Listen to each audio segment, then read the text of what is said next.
সাকিব আল হাসান ভালো খেললে দলও জেতে, আরও একবার মিলল তার প্রমাণ।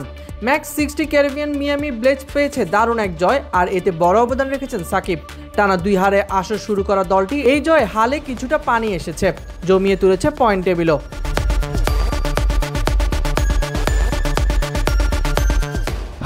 জর্জটাউনে টস হেরে ব্যাট করতে নামলে ইনিংসের সূচনা করেন সাকিব ও শ্রীবর্ষ গোস্বামী।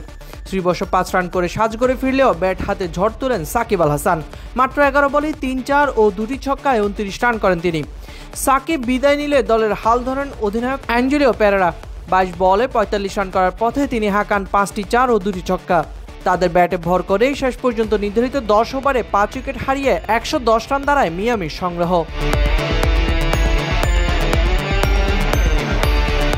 সাকিব বল হাতে নেন 7ম ওভারে, তার করা প্রথম ওভার থেকে 10 রান নেয় ফ্যালকনস। পরের ওভারে শেয়ান জেসরিয়া জোড়া উইকেট তুলে নেন পরপর 2 বলে, এতে ম্যাচ থেকে এক প্রকার ছিটকে পড়ে ফ্যালকনস। আলী মোহাম্মদ অবশ্য হাল ছাড়েননি, তবে 16 রান করে সাকিবের শিকার হন তিনি 9ম ওভারে।